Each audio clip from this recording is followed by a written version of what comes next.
I'm going to let somebody else introduce Ashley. John works for Catholic Charities Diocese of Camden. He worked with this very brave person who's come down here to speak to you. John?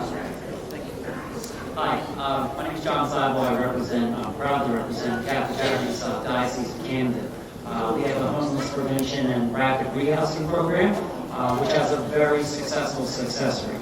And I'm proud to introduce Ms. Ashley Harvey, who completed the program successfully, and she is here to talk today. She's a little bit nervous, so let's give her a big welcome.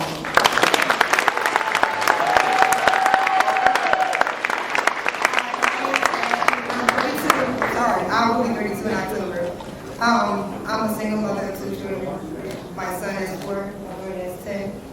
I've been single for almost 5 years now. It's hard, it's tough. John, Catholic Charities came across me last year. He called me and said, "Well, I need help finding housing. I'm staying with my mother for 8 months." And I said yes. And he's helped me for a whole year. And today, I'm working part-time. I'm paying full rent. And I'm in an apartment with my 2 children. Does it get tough at times? It does. Sometimes I don't know which way to go, which way to turn. But I have my mother, and I can call on John for anything. Thank you, John.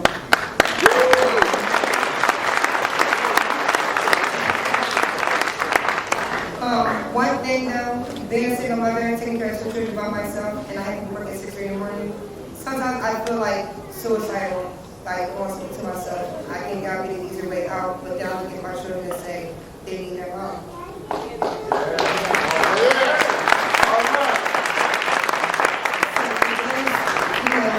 I look at my young peers, and I look at them, I tell them, keep trying, don't give up. Because that's what my mom tells me all the time. Keep trying, don't give up. So, at the end of the day, if I can do it, anybody can do it.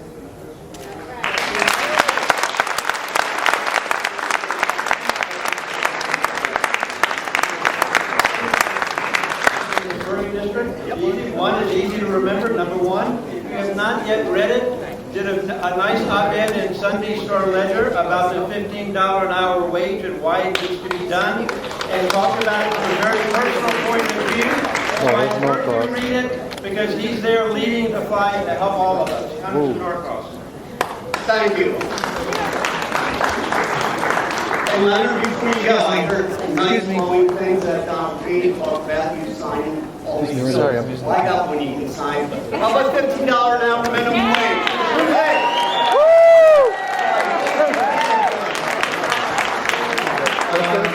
I'm sure I will be lobbied further by Congressman, and I must say, I'm just asking, does he need a lawyer? Because there's someone on our side done something. Yeah, they said no to minimum wage. Okay, so you're working on it. Thank you. Good to see you. Thank you, Leonard. And first of all, I look forward to a day that we're not meeting because we've ended homelessness. I live in the city of Camden, been there for the last 9 years. I see his face every day. Every day I'm back in the district. As you just heard, I had an op-ed in the Star Ledger concerning minimum wage. I was that single dad making minimum wage many years ago, trying to balance an apprenticeship program, my son, my life, and a checkbook. Guess what didn't work? Minimum wage. It was hard back then. Thank God for my parents who helped out. It's impossible today. Let me repeat that. You cannot live on minimum wage. And anybody who tells you they can is getting help somewhere else. So, back before I became a congressman, I was an electrician, and that's where this came from. Too many years working overhead.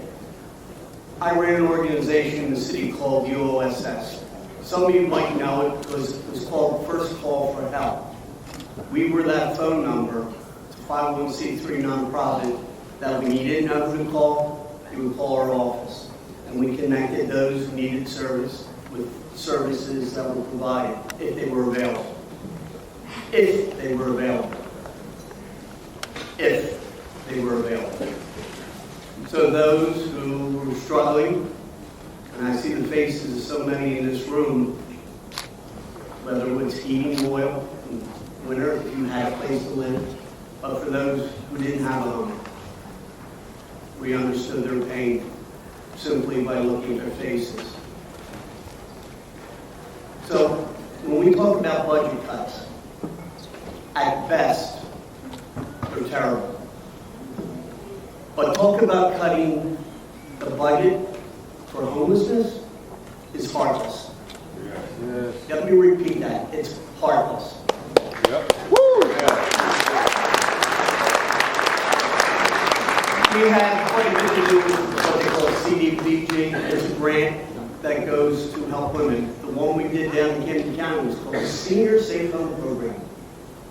We would literally have people go into homes, apartments, places where seniors live, put up grab bars, put up a smoke detector, doing what they could so they could remain in those places.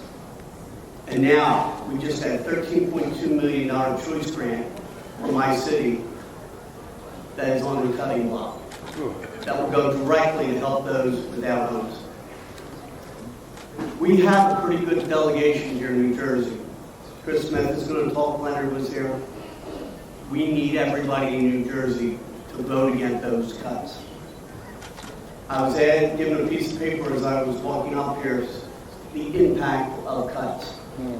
All we need to do is look at your faces and to understand what happens. The stories that we heard. This isn't some faraway place. This is in the state we call home, New Jersey. So I just ask in the most respectful way I can, please don't cut the funds. Chris, I know you've been there for a long time. You understand at a level most don't in your caucus. We need to work together. We cannot divide this country anymore. We see the properties of it each and every day. You know, because people need to be human people to understand what it's like to face not having a bed to put your head on. The dignity of having a room that you can go in and change your clothes. That's tough. And the only way we're going to fix it is if we do it together. With that, we want to thank you for your advocacy, what you do each and every day. God bless you, my friend. Chris, Leonard, and the rest of our colleagues from New Jersey, let's work together on this and let's permanently end it.